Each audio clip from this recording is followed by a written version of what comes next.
जी, नमस्कार साथियों। आप सभी का स्वागत है हमारे इस ऑनलाइन प्लेटफॉर्म के ऊपर।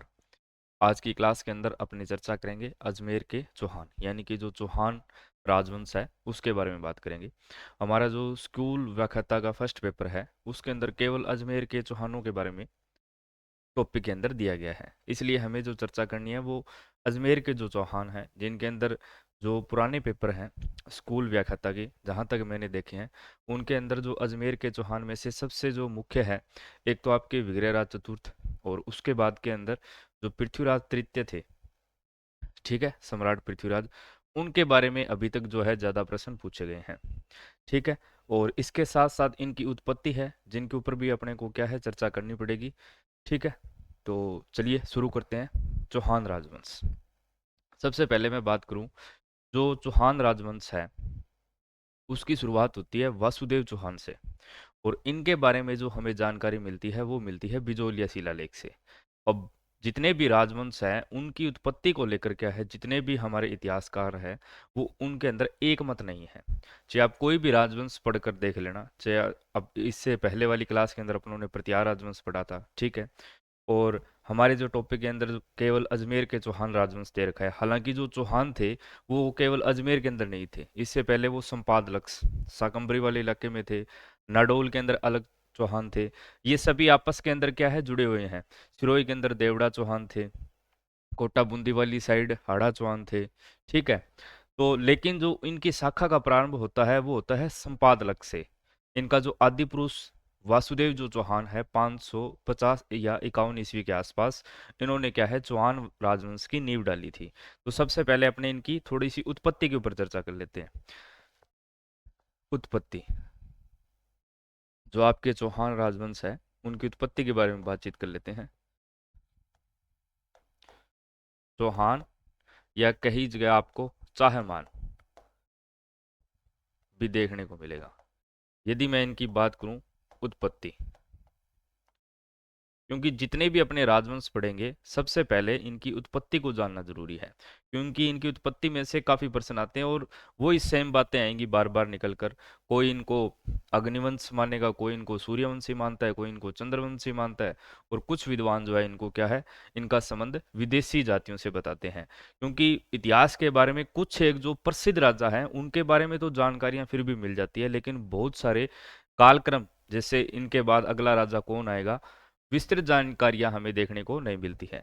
उत्पत्ति के बारे में बात करूं तो चौहानों की उत्पत्ति का सबसे जो प्रमुख सिद्धांत है वो है अग्निकुंड सिद्धांत, जो कि अपनों ने प्रतिहार के टाइम भी पढ़ा था। सबसे जो महत्वपूर्ण सिद्धांत है वो है अग्निकुंड सिद्धांत। और ये जो अग्निकुंड सिद्धांत है इसका उल्लेख कहां पर हमें देखने को मिलता है, वो देखने को मिलता है पृथ्वीराज रासो। पृथ्वीराज रासो, ये एक पुस्तक है भी, पृथ्वीराज रासो। पृथ्वीराज रासो जो ये पुस्तक है ये किसने लिखी थी, ये लिखी थी चंद बरदाई ने। चंद बरदाई ने। कुछ लोग इसको चंद्र बरदाई भी बोलते हैं, लेकिन इनका जो नाम है वो चंद बरदाई है। और ये सम्राट पृथ्वीराज यानी पृथ्वीराज तृतीय के टाइम उनके दरबारी विद्वान थे और एक प्रकार से उनके मित्र भी थे। पृथ्वीराज रासो जो पुस्तक है इसको लिखा है चंद बरदाई ने, और ये पुस्तक भी क्या है एक प्रकार से पूरी नहीं हो पाई थी। इस पुस्तक को जो पूरा करने का काम किया था वो किया था जलहण ने। एक व्यक्ति का नाम याद रखना है, जलहण, जिसको चंद बरदाई का दत्तक पुत्र भी माना जाता है। क्या माना जाता है? चंद बरदाई का दत्तक पुत्र। इसने क्या है, इसे पूरा किया था। और इस पुस्तक के अंदर क्या है, आपका ये जो अग्निकुंड सिद्धांत है इसके बारे में बताया गया है। भी पुराने समय के अंदर क्या है, जब विदेशी आक्रांता या ये जो लूटपाट करने वाली जातियां थी उनके ऊपर क्या है नियंत्रण स्थापित करने के लिए ऋषि वशिष्ठ ने माउंट आबू के अंदर वहां पर एक यज्ञ का आयोजन किया था, ठीक है। और उस यज्ञ के आयोजन से चार उन्होंने क्या है योद्धा उत्पन्न किए थे। वो कौन कौन से थे? एक थे आपके प्रतिहार, फिर परमार, चालुक्य और चौहान। चौहान। और जब अपनों ने प्रतिहार पढ़ा था तब मैंने आपको बताया था ये जो गुर्जर प्रतिहार है इनका जो टाइम आता है वो आता है 6वीं से 12वीं शताब्दी तक।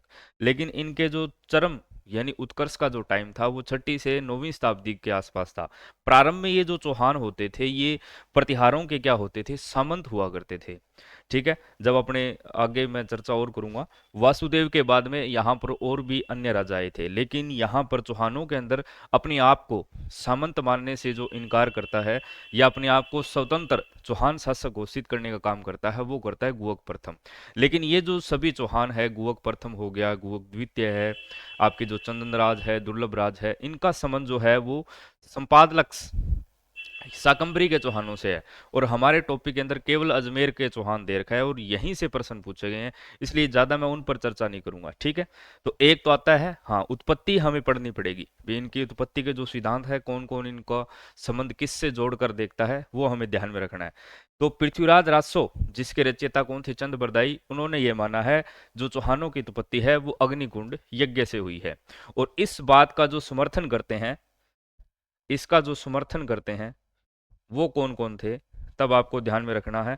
एक तो है आपके मोहनोत नैन्सी, मोहनोत नैन्सी, और हमारे सूर्यमल मिश्र, सूर्यमल मिश्र, ये भी इस बात का समर्थन करते हैं भी हाँ, जो ये चौहान राजा थे इनकी उत्पत्ति अग्निकुंड यज्ञ से हुई है। तो पहला हमारा सिद्धांत कौन सा हो गया भी, इनकी जो उत्पत्ति है वो अग्निकुंड से हुई है। चलिए उसके बाद में और बात करते हैं अपने, एक मिनट भी।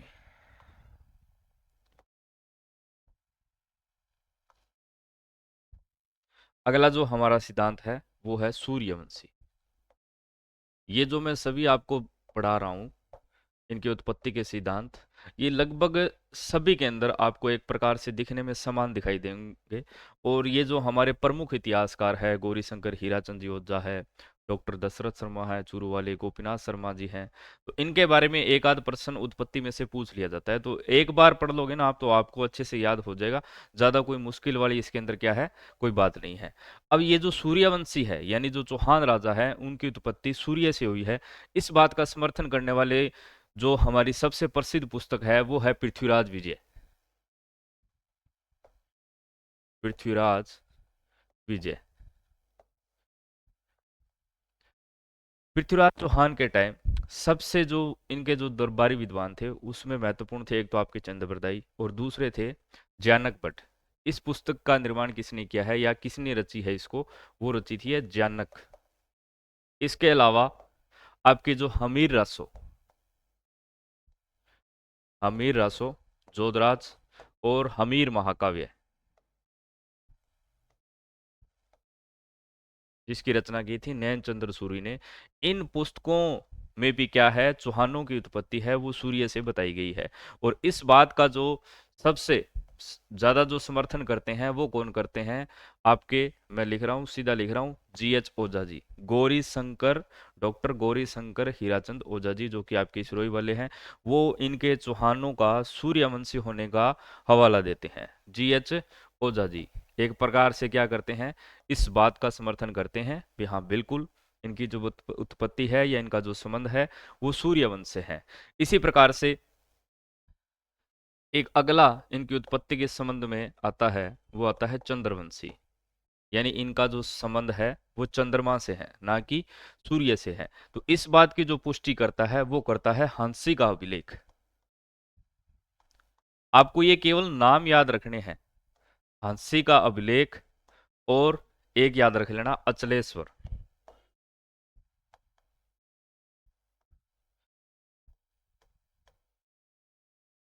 अचलेश्वर शिलालेख।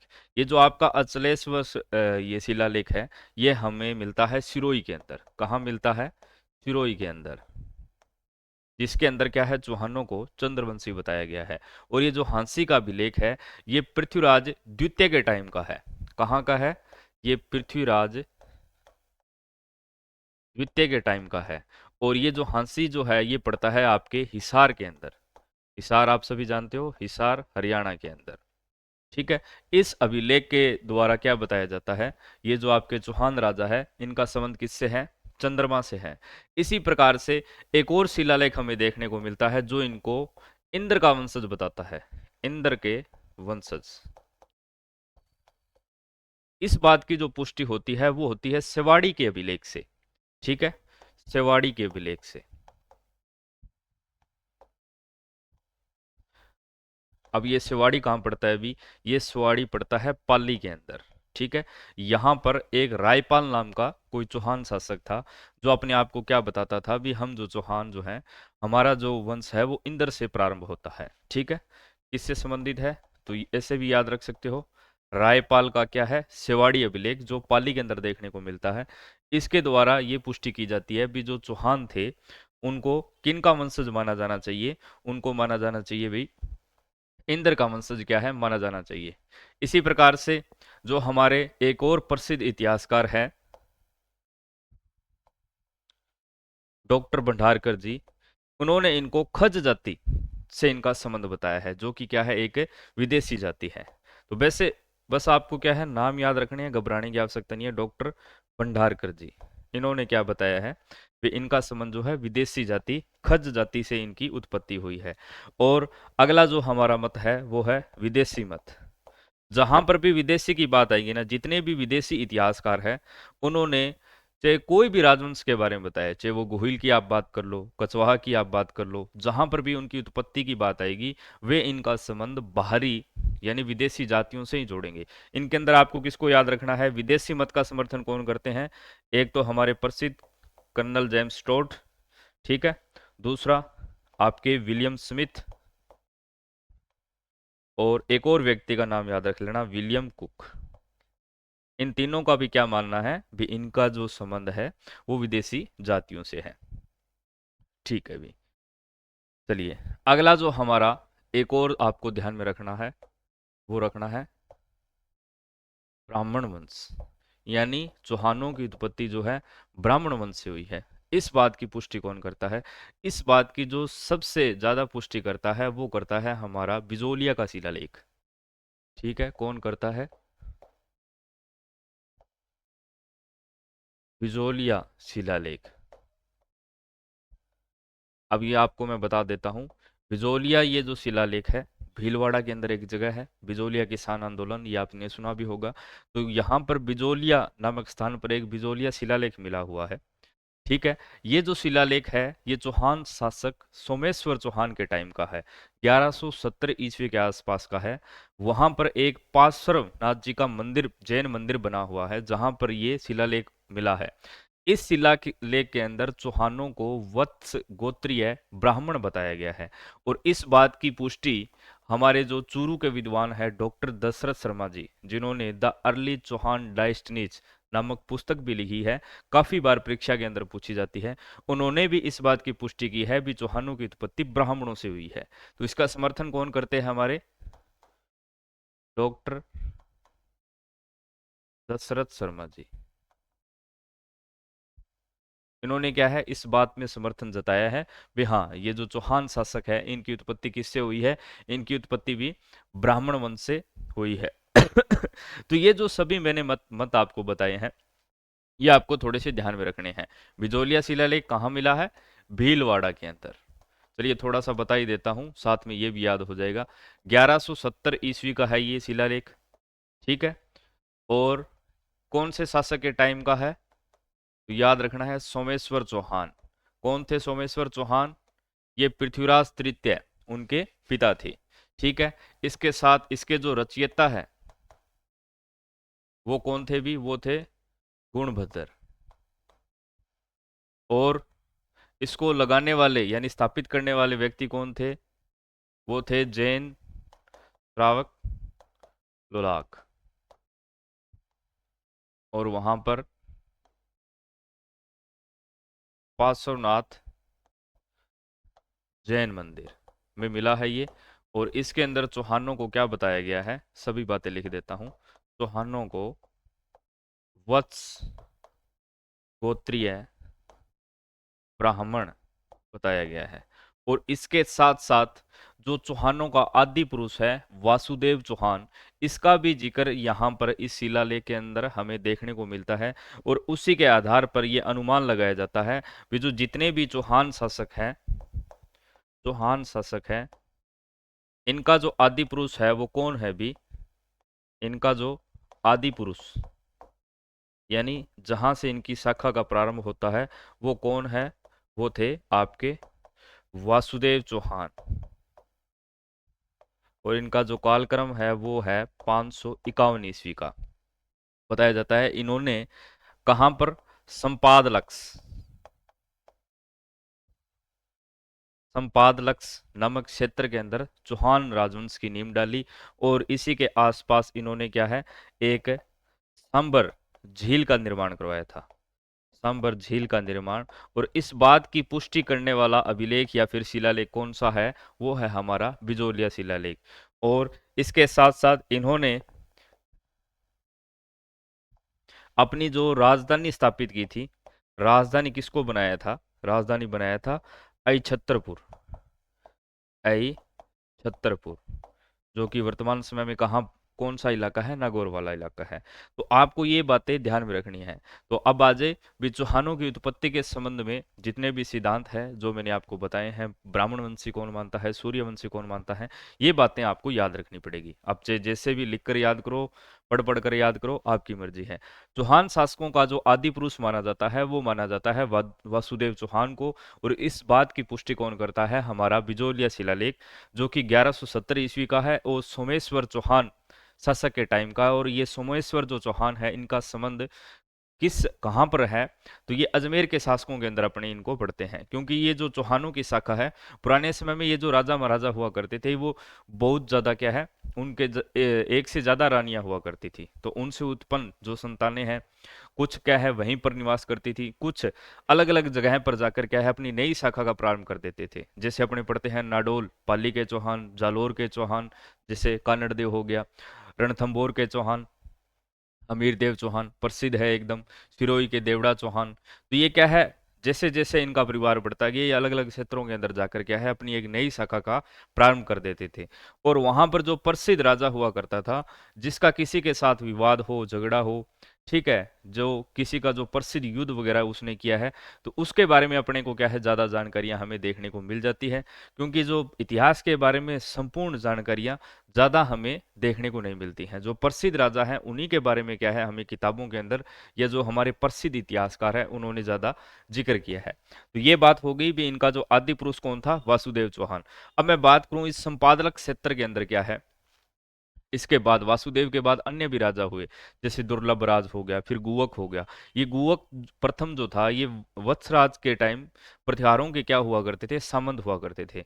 लेकिन गुवक प्रथम ने क्या किया था, अपने आप को स्वतंत्र राजा घोषित किया था भी अब से हम क्या है प्रतिहार शासकों के सामंत नहीं रहेंगे, हम अपनी स्वतंत्र सत्ता स्थापित करेंगे। उसके बाद वहां पर गुवक सेकंड भी आया, चंदन राज भी आया, वाक्यपति राज, बहुत सारे अलग अलग राजा आए। लेकिन वो हमारे लिए महत्वपूर्ण नहीं है, क्योंकि हमें केवल और केवल अजमेर के चौहानों को पढ़ना है। कौन से चौहानों को पढ़ना है? क्योंकि आरपीएससी ने अभी तक जितने भी प्रश्न पूछे हैं वो अजमेर के चौहानों में से ही पूछे हैं, और यही हमारे टॉपिक के अंदर है। ठीक है, तो इतनी बात आपको थोड़ी सी ध्यान में रखनी है। चलिए आगे बढ़ते हैं। अब आगे अपने बात करेंगे। सबसे पहले मैं राजाओं का थोड़ा सा आपको क्रम बता देता हूँ, ये क्रम याद रखना जरूरी है। हो सकता है क्योंकि पीछे के टाइम भी ऐसा थोड़ा सा ट्रेंड चला था, राजाओं का क्रम पूछा जाता था। जैसे अपने पढ़ते हैं अजमेर के अंदर पृथ्वीराज तृतीय, ठीक है, तो इसका मतलब क्या है, इनसे पहले पृथ्वीराज द्वितीय भी हुए होंगे, उनसे पहले पृथ्वीराज प्रथम भी हुए होंगे। तो संपादक क्षेत्र के अंदर सबसे जो अंतिम राजा थे वो थे आपकी पृथ्वीराज प्रथम। ठीक है, ये पृथ्वीराज जो प्रथम थे, ये संपादक क्षेत्र के एक प्रकार से प्रसिद्ध राजा थे। उन्होंने पुष्कर के अंदर क्या है तुर्कों को हराया था। इसके बाद इनके बेटे अजय राज, यहां से क्या है आपकी जो अजमेर के चौहान राजा है इनकी शाखा का प्रारंभ होता है। यानी अजमेर को बसाने का काम किसने किया था? अजमेर को एक नया नगर बसाया, वहां पर अजमेर के अंदर क्या है अपनी राजधानी स्थापित की। और यहीं से क्या है अजमेर के चौहान शासकों की, अब आगे अपने क्रम वाइज पढ़ेंगे। अजय राज के बाद इनका बेटा बनेगा अर्णोराज, अजमेर का अगला शासक। कौन? अर्णोराज। अब अर्णोराज है, इनके दो तीन बेटे थे भी, एक था आपका जगदेव, फिर विग्रहराज चतुर्थ, फिर सोम, ये आपका सोमेश्वर चौहान। ठीक है, अर्णोराज के बाद अगला शासक बनेगा यहाँ पर जगदेव। थोड़ा सा कालक्रम बता देता हूँ, नोट कर लेना। जगदेव के बाद जो अगला शासक बनता है वो बनता है विग्रहराज चतुर्थ। अब विग्रहराज चतुर्थ का मतलब क्या है? विग्रहराज से पहले इसी नाम के 3 राजा अन्य हो चुके हैं। ठीक है। विग्रहराज के बाद अगला शासक बनता है अपर गांगेय। अपर गांगेय। लेकिन इस अपर गांगेय को जैसे ये गद्दी के ऊपर बैठता है, थोड़े ही समय के बाद क्या है, जगदेव का पुत्र होता है एक पृथ्वीराज सेकंड। कौन होगा? पृथ्वीराज सेकंड।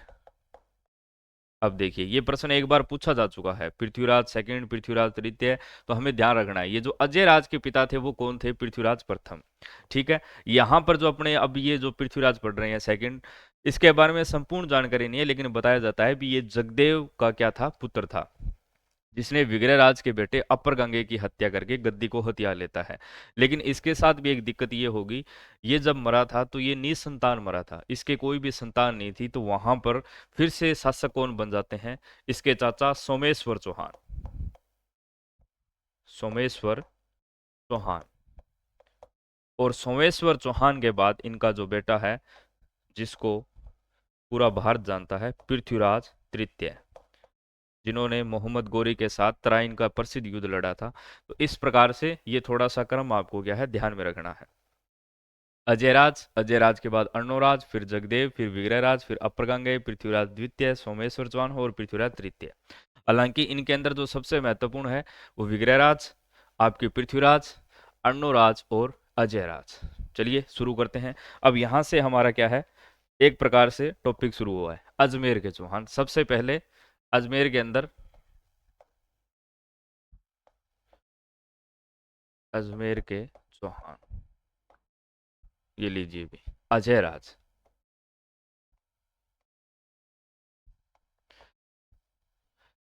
ठीक है।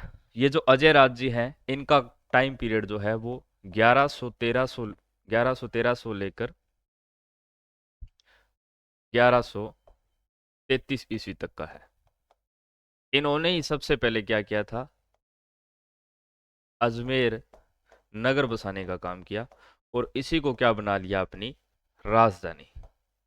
ये बहुत ही शक्तिशाली राजा थे भी, चौहान शासकों के अंदर क्या है, काफी शक्तिशाली राजा थे। और इन्होंने क्या किया था, अजमेर के अंदर एक दुर्ग का निर्माण करवाया था, जिसको हम सभी पढ़ते आ रहे हैं बार बार, गठपिटली। गठपिटली दुर्ग, जिसे वर्तमान समय के अंदर अपने तारागढ़ के नाम से भी जानते हैं। और तारागढ़ भी दुर्ग जो है वो दो है, एक बूंदी के अंदर देखने को मिलता है और एक ये अजमेर के अंदर देखने को मिलता है। हालांकि इसकी कहानी एक अलग है। ये जो इसका तारागढ़ नाम है, ये रखा था पृथ्वीराज सिसोदिया ने। ये जो पृथ्वीराज सिसोदिया है, सिसोदिया आप सभी जानते हो कहाँ पर थे? मेवाड़ के अंदर, जिसको अपने इतिहास के अंदर उड़ना राजकुमार के नाम से जानते हैं। उनकी पत्नी जो है वो काफी समय तक, ताराबाई था उसका नाम, वो इसे तारागढ़ यानी गठबिटली दुर्ग के अंदर रही थे। बात ये जो अपनी मैं बात कर रहा हूँ, ये 1500 ईस्वी की बात कर रहा हूँ। ठीक है। बाद के अंदर रखा गया था इसका नाम तारागढ़। प्रारंभ में इसका नाम क्या था? गठबिटली दुर्ग, जिसका निर्माण करवाया था अजयराज ने। ठीक है, 1100 ईस्वी के आसपास। हालांकि कर्नल टोड इसका जो टाइम मानते हैं वो 8वीं सदी के आसपास का मानते हैं। लेकिन हमें बस इतना ध्यान रखना है, एक पहाड़ी, गठपिटली पहाड़ी के ऊपर दुर्ग का निर्माण करवाया, जिसको अपने तारागढ़ दुर्ग के नाम से भी जानते हैं, या फिर इसको अजय मेरू दुर्ग भी बोल सकते हो। अजमेर के अंदर बना है, सीधी सी बात है। उन्होंने अपनी पत्नी की याद में इसकी इस दुर्ग का क्या है, प्रकोटे का निर्माण करवाया था। प्रकोटा आप सभी जानते हो, बाहर की जो चारों चार दीवारी होती है उसको बोलते हैं प्रकोटा। तो तब से इसका नाम तारागढ़ भी क्या है, पड़ गया। तो ये दोनों महत्वपूर्ण काम, अजमेर नगर बसाया, इसके साथ साथ क्या है, गढ़बिटली दुर्ग बनाया। इसके साथ साथ ये जब शासक बने, तो ये जो मालवा के शासक थे, नरवर्मन, मालवा के अंदर उस समय चालुक्य शासकों का क्या हुआ करता था, शासन हुआ करता था। तो मालवा के एक शासक थे नरवर्मन, चालुक्य शासक थे। इनके साथ क्या था, इनका विवाद चल रहा था। तो ये क्या है, अपनी सेना को लेकर मालवा के अंदर जाकर नरवर्मन चालुक्य को हरा कर आते हैं। और इनका एक सेनापति हुआ करता था सुलना। सेनापति कौन था इनका? सुलना। इसके बारे में भी बताया जाता है, इस सुलहना को ये क्या कर, इन्होंने अपने घोड़े की पीठ पर लाद कर, यानी न केवल मालवा के अंदर जाकर नरवर्मन चालुक्य को हराया, बल्कि इनके जो प्रमुख सबसे प्रसिद्ध सेनापति था, इसको मारकर इसे घोड़े की पीठ पर लादकर अजमेर तक वापस ले आए थे। तो इतने क्या थे, ये एक प्रकार से शक्तिशाली राजा थे। इसके साथ के इनके टाइम के क्या है, हमें इन्होंने अपने चांदी के सिक्के भी चलाए थे, और इनके सिक्कों के ऊपर क्या है, एक तरफ लक्ष्मी का अंकन, यानी इनके सिक्कों के ऊपर लक्ष्मी का चित्र हमें देखने को मिलता है। और चौहान शासकों के अंदर, इतिहास के अंदर, ये पहले ऐसे राजा थे, इनकी पत्नी का नाम था सोमलवती। ठीक है, तो इन्होंने अपनी पत्नी के नाम के भी क्या है, इतिहास के अंदर सिक्के चलवाए थे। पत्नी कौन थे इनकी, सोमलवती, और इसी के नाम के क्या है, इन्होंने सिक्के भी चलाए थे। तो ऐसा प्रश्न आ जाए भी, इतिहास के अंदर ऐसा कौन सा चौहान शासक है जिसने अपनी पत्नी के नाम पर सिक्के चलाए, तो सोमलवती के नाम से किसने सिक्के चलवाए थे भी, आपके अजय राज जी चौहान ने चलाए थे। तो ये जो अजय राज के बारे में प्रमुख बातें हैं, इसके साथ साथ इन्होंने और भी कुछ काम किए थे। जैसे उस समय क्या है, ये जो जैन मत है, द्वेगांबर और श्वेतांबर, इनके मध्य क्या है, विवाद चल रहा था। तो उसके शास्त्रार्थ जो दंगल हुआ था, उसकी भी इन्होंने क्या है, अध्यक्षता की थी। लेकिन ये जो बातें हैं महत्वपूर्ण है, इन पर थोड़ा सा क्या आप ध्यान दे देना। अब इन्होंने जो अपना अंतिम समय बिताया था, ये बताया जाता है भी, इन्होंने क्या है, जीवित रहते ही अपने जो पुत्र हैं अर्णोराज अनाजी, उनको क्या है, अगला शासक क्या है, नियुक्त कर दिया। और अपना जो अंतिम समय है, इन्होंने बिताया था पुष्कर के अंदर। ठीक है, और हमारे प्रसिद्ध इतिहासकार डॉक्टर गोपीनाथ शर्मा जी, इनका जो टाइम पीरियड है, ये बात महत्वपूर्ण है, ये कथन याद रख लेना। डॉक्टर गोपीनाथ शर्मा के अनुसार अजयराज चौहान का जो ये जो शासन काल है, ये टाइम पीरियड है, ये चौहान शासकों के निर्माण का काल है। चौहान शासकों के निर्माण का काल।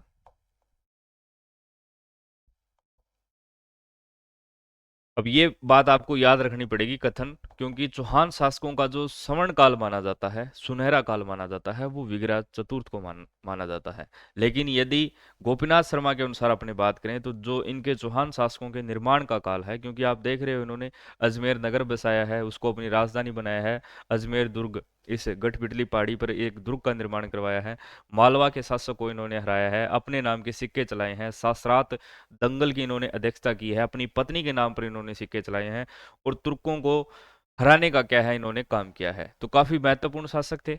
इसके बाद जो हमारे अगले शासक बनेंगे, वो कौन बनेंगे, वो बनेंगे अर्णोराज जी।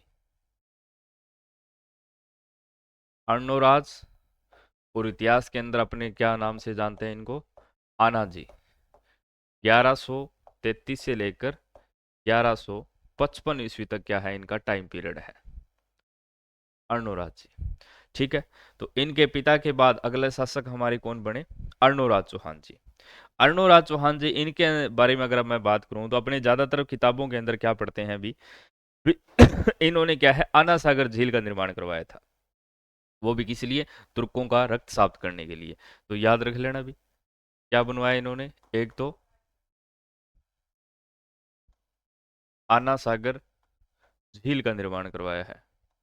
उसमें जो भारी विदेशी आक्रांता थे, वो यहाँ पर आए थे, इन्होंने क्या है, उनको मार काट दिया था। तो वहां पर इतना रक्त बह गया था, तो तुर्कों का रक्त साफ करने के लिए बांडी नदी को रोककर, इसके अंदर कौन सी नदी का पानी आता है, बांडी नदी, इसलिए बनाया,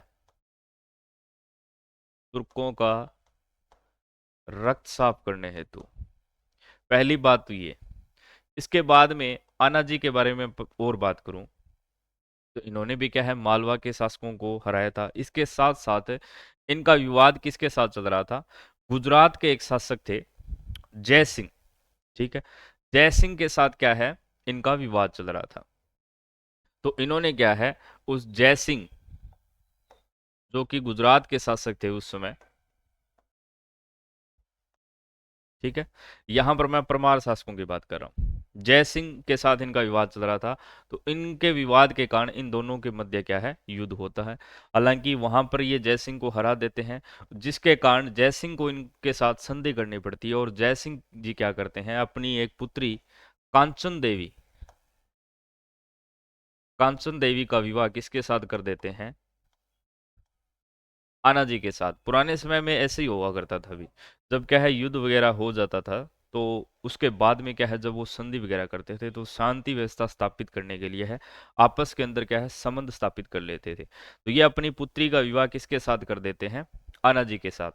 लेकिन इन जयसिंह का पुत्र था एक कुमारपाल, और ये बताया जाता है ये जो कांचन देवी है, इन्हीं से क्या है आपके जो पृथ्वीराज चौहान के पिता सोमेश्वर चौहान जी है,